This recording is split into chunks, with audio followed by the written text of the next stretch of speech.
Les gars, aujourd'hui on va prendre un moment pour faire un petit topo d'où en est notre Bitcoin. On va parler des prochains niveaux de support et résistance, ce qui est en train de se passer sur le marché en ce moment, ce à quoi vous devriez faire attention si vous possédez du Bitcoin ou n'importe quel autre jeton, et aussi quand va-t-on assister à notre énorme saison d'altcoins, parce que d'après moi il voit déjà des gains plutôt importants, mais c'est rien du tout comparé à ce qui est sur le point de se passer, et je ne pense pas qu'on ait déjà vu le sommet du marché pour le Bitcoin tant que maintenant. En plus, j'ai ce graphique pour nous le confirmer. On parle aussi de l'Ethereum, on parle des altcoins, on parle de bien plus encore. Donc bienvenue à tous, je m'appelle Maxime et je vous apporte chaque jour des nouvelles vidéos en français sur les crypto-monnaies en vous apprenant comment vous faire de l'argent sur ce marché. Si vous êtes nouveau sur cette chaîne, alors soyez sûr de vous abonner et d'activer la cloche dès maintenant. Et aussi votre petit rappel quotidien qu'on a ouvert le salon Telegram en français, donc n'hésitez pas à venir nous rejoindre, vous trouverez le lien pour le faire dans la description. Et ceci étant dit, parlons un peu du Bitcoin. Vous pouvez voir qu'après avoir un peu chuté ici, le Bitcoin a eu du mal avec ma ligne orange à 61 200 $. On s'est fait rejeter une, deux, 3, 4 et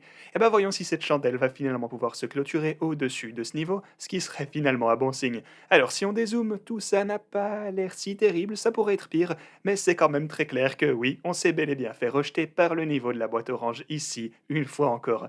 Donc oui, la boîte orange nous pose toujours pas mal de problèmes, on dirait. Donc naturellement, depuis qu'on s'est fait rejeter ici, on doit faire attention à tous les niveaux de support qui vont alors se trouver vers le bas.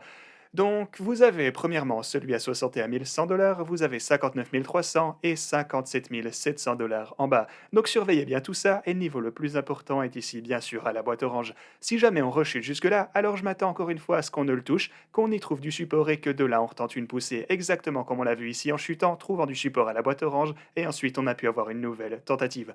Mais parlons un peu de tout ça au long terme du coup. Alors, on a cette ligne blanche plus épaisse ici au milieu, et il s'agit du support pour le Bitcoin au long terme. Il s'agit en fait de la courbe de croissance logarithmique, donc c'est quelque chose que vous devriez vraiment garder à l'œil. Mais aussi on a ce canal juste ici, et vous pouvez voir qu'on a d'énormes résistances ici en haut. Ceci revient jusque...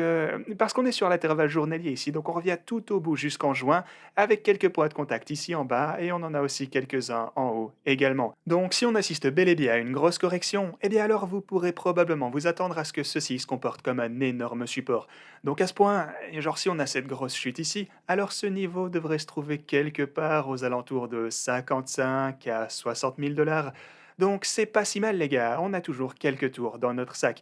Mais bien sûr ça dépend de quand on aurait cette correction. Mais en tout et pour tout, je m'attends toujours à ce que le Bitcoin ne continue à bien se débrouiller. Je pense qu'on va continuer à monter et si on devait voir une correction ici, selon moi ça va juste représenter une chute au court terme. Parce que durant chaque cycle, et ici d'ailleurs il s'agit à nouveau d'un graphique de TechDev sur un intervalle de 2 semaines, donc ouais, dans chaque cycle haussier, on a eu un sommet lorsque le RSI s'est heurté à cette ligne rouge juste ici. Donc vous pouvez voir ces pics juste ici, et là en fait c'est un graphique indexé, du coup si vous prenez ça sur un autre graphe, alors ce pic va aussi se trouver ici en haut. Donc généralement, on a deux pics dans le RSI. Ici, on a aussi les pics ici, ces sommets que vous voyez là. Vous avez également un point de contact sur le RSI. Et on peut continuer en 2017. Le pic était aussi, vous voyez, ici vers 20 000 $ lorsque le RSI a touché juste ici. Aussi le sommet précédent qu'on a vu plus tôt cette année. Alors vous avez le pic juste là. Donc oui, je m'attends à ce qu'on voit durant le prochain sommet du Bitcoin, lequel je pense se trouvera entre 100 et 100... Bah, ouais, non, pas 500 000 $ pour le coup. Enfin, j'espère, hein, qui sait. Mais laissez-moi juste ajuster ça en vitesse. Donc voilà, quelque part entre 100 et 150 000 $, ou même 180 000 $ dans le meilleur des cas. Donc voilà ce à quoi je m'attends. Et ici, c'est le niveau de RSI que vous devrez surveiller en ce qui concerne tout ça. Ok, alors pour l'Ethereum, vous connaissez déjà ma grosse théorie concernant celui-ci. Donc il s'agit de savoir lorsqu'on pourra passer au-dessus de ce niveau sur l'intervalle hebdomadaire. Mais à part ça, vous pouvez voir qu'on trouve du support pour l'Ethereum ici sur la ligne orange à 4 451 $.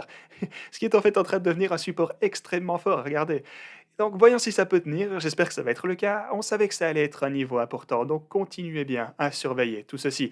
Pour Cardano, sur l'intervalle journalier, on a toujours notre énorme biseau descendant, ou triangle descendant, peu importe comment vous voulez l'appeler. Donc ici, on se prépare pour un énorme mouvement de la part de Cardano. On va bien voir. Sinon, si vous voulez commencer à trader par vous-même et profiter d'un chouette bonus ici sur Femex allant jusqu'à 1200 $, aussi sur Bybit allant jusqu'à 4530 $, alors n'hésitez pas à utiliser ces liens pour profiter de tous ces bonus. Et aussi, vous aurez jusque 2040 $ de ce côté sur ces trades. Sinon, toutes mes félicitations à ceux qui ont conservé leur Rainicorn. Rainy a imprimé un nouveau all-time high pas plus tard qu'hier, et beaucoup de personnes me demandent alors comment devrions-nous aborder tous ces altcoins en ce moment. Eh bien, et voilà une chose à laquelle vous pouvez penser quand il s'agit de la façon dont parier sur tous ces jetons. Donc, regardez, ici on a un trade intéressant de la part de Miles G Creative, qui nous parle alors des jetons qui ont vu de belles performances après que le Bitcoin ait vu son sommet par le passé, donc ici au milieu du cycle. Donc le Bitcoin a formé un sommet à 64 000 $. Et alors, quels altcoins ont vu d'énormes courses à la hausse juste après ça? Peut-on s'attendre à voir la même chose lorsque le Bitcoin verra un nouveau pic et commencera à redescendre? Eh bien, dans ce cas, voilà les jetons que vous devrez garder à l'œil. Ok, le premier d'entre eux, c'est l'Ethereum, forcément. Alors, laissez-moi rendre ça un peu plus grand par contre. Voilà, donc l'Ethereum est monté de 188% à partir de ce pic. Donc, le Bitcoin a vu son sommet quelque part en mars, et à partir de ce point, l'Ethereum est parti dans une course de 188% de gains juste après. Donc c'est cool. Mais on a d'autres jetons qui ont bougé encore davantage, comme Solana ici par exemple. Solana est montée, elle, de 350% après le pic du Bitcoin, donc peut-être que vous pourriez la surveiller aussi. Un autre coin serait le Filecoin, qui lui est monté de 466%, et ici on ne parle que des cryptos du top 100 d'ailleurs, si je ne m'abuse. Donc ouais, on va pas prendre en compte tous ces meme coins ou peu importe qui ont vu des gains genre 1000% en un jour, etc. Mais ouais, on a bien Filecoin avec 466% ici. Un autre serait Quantum, qui lui est monté de 620% ici après le sommet du Bitcoin. On a aussi, ok, on avait dit pas de meme coin, mais on a le Dogecoin avec 100, non, même 1220% de gains après la fin de la course du Bitcoin. Mais attendez, on a encore mieux. Ici, Telcoin, 1900%. Ben voilà, en conclusion, cette petite liste vous donne une variété d'options pour jouer efficacement de la dernière alt season en fonction de vos propres objectifs ainsi que votre tolérance des risques. Donc voilà les jetons qui attirent l'attention de Miles G Creative ici. Et bien sûr, ce ne sont pas des recommandations sur ce que vous devriez acheter. Et aussi le fait que ça s'est passé comme ça précédemment ne veut pas dire qu'ils vont à nouveau voir les mêmes gains. Mais je voulais juste vous montrer ces infos et peut-être qu'elles pourront vous être utiles. Peut-être que vous pourrez repérer un pattern dans les thèmes populaires plus tôt dans le cycle. Vous pourrez peut-être savoir pourquoi ces jetons ont vu de telles poussées. Et peut-être que vous pourrez même trouver le prochain grand thème pour la prochaine fois que le Bitcoin verra son sommet. Donc voilà, merci beaucoup d'avoir regardé les gars. J'espère que cette vidéo aura pu vous aider et moi je vous dis à la prochaine.